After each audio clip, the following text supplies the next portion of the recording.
Hello, thanks for joining me today. It's a beautiful late afternoon in May, and I'm going to be teaching you a very old rule for finding proper exposure.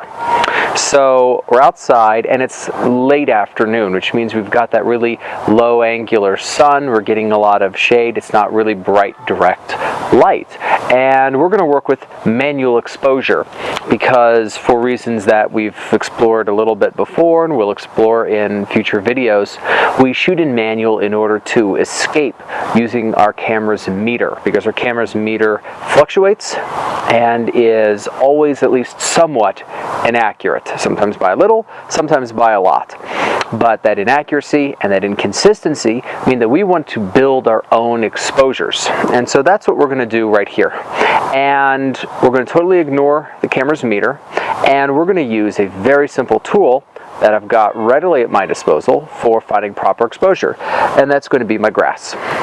So what I want to do is shoot a photograph of this pot that I've got back here. I potted a tomato plant, just want to snap a picture of it.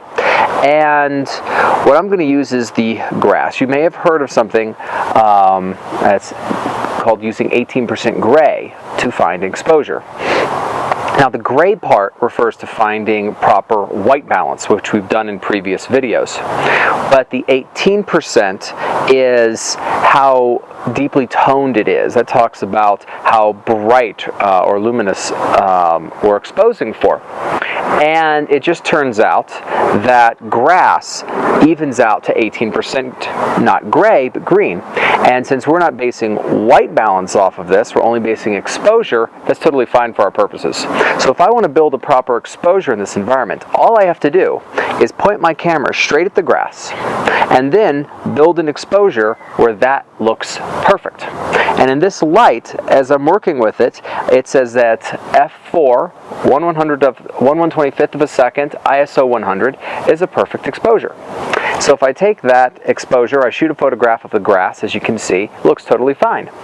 The potted tomato plant is in the exact same light as that grass is, and so I just take that same exposure, turn around, snap a picture of the plant, and you see that one turns out totally fine.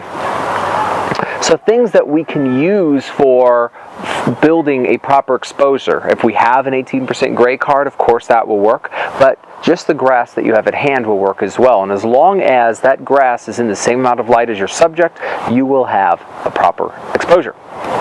That is what I have for you this week. Hope that you've learned something, and I'll see you next time. Peace.